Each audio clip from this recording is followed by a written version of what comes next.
मुझे कुछ पता नहीं है क्या किसने किया और दिल्ली पुलिस की जांच क्या है, मुझे कुछ पता नहीं है। मैं 2 दिन से राजस्थान में था, हमारे पार्टी का पहले से प्रोग्राम था।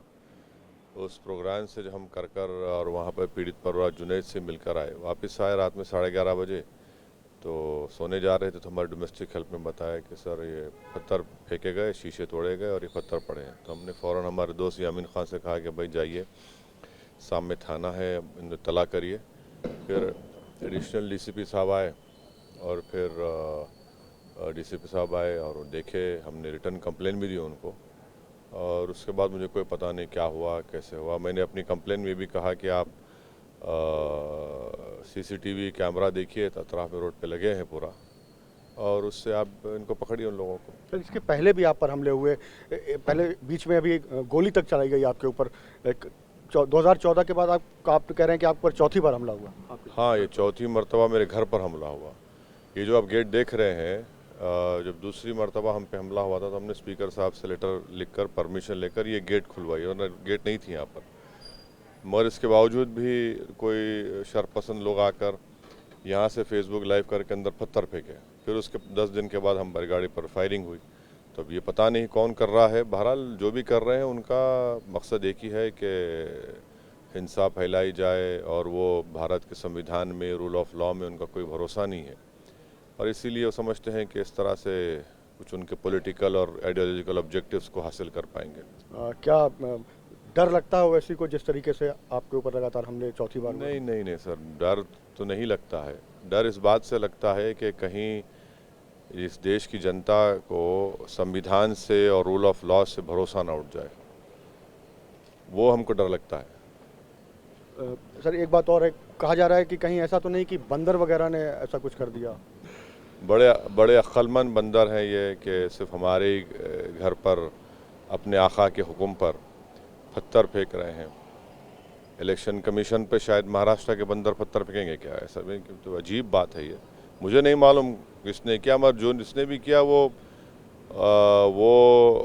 वायलेंस पर भरोसा रखते हैं, और उन्हीं का उनका मकसद एक ही है। सर, आपने जैसा बताया कि आप जुनैद के यहाँ जो 2 हत्याएं हुई हैं वहाँ पर गए थे, उनके परिवार से मिले और वहाँ गए, उस कार्यक्रम के बाद आए, उस दौरान ये हुआ, तो क्या इससे कुछ आपको कनेक्शन लगता है? मुझे नहीं मालूम क्या, मैं कुछ नहीं बता सकता। ये तो पुलिस जब सीसीटीवी कैमरास देखेगी उसी के बाद वो बता पाएंगे। मगर हम तो जुनैद के घर पर गए थे और अखलाक के घर पर गए थे, बराबर जाएंगे। और अगर कोई समझ रहा है कि इस तरह जाने से वो इस तरह की हरकत करेंगे तो हमारे कदम डगमगाएंगे या हम नहीं जाएंगे, तो सरासर वो बेवकूफ़ी की दुनिया में है। हम तो हमेशा से मज़लूमों के लिए लड़ते आए हैं, लड़ते रहेंगे, और ये हमारा फंडामेंटल राइट है। लोकतंत्र है, जमहूरियत है, संविधान है।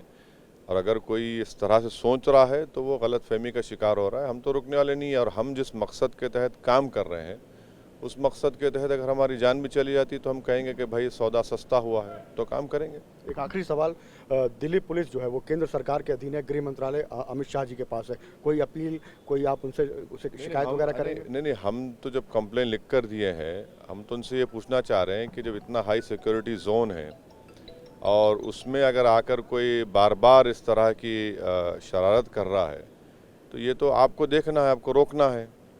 और इनको रोकना, हम तो नहीं रुकने वाले हैं, हम तो अपना काम करते रहेंगे, मगर ये तो सरकार को सोचना है। और हम तो ये कह रहे हैं कि जब दिन दहाड़े जुनैद और नसीर को उठाकर पीट कर मार दिया गया, पुलिस ने भी उनको मारा, तो असदुद्दीन ओवैसी किस खेत की मूली है?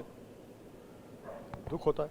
नहीं नहीं, बिल्कुल नहीं होता है, दुख नहीं होता है। देखिए, जब आप जानते हैं कि आप मोदी इरा में हैं और बीजेपी सरकार में हैं, और देश के कोने कोने में क्या हो रहा है, किस तरीके से बीजेपी के सांसद, एक कहता है कि दिल्ली में कहता है इकनॉमिक बॉयकॉट करो, दूसरी मोहतरमा कहती हैं कि सिर्फ चाकू को तरकारी के लिए इस्तेमाल मत करो, कोई जंतर मंतर में खड़े होकर धमकी देता है, कोई धर्म संसद करके धमकी देता है।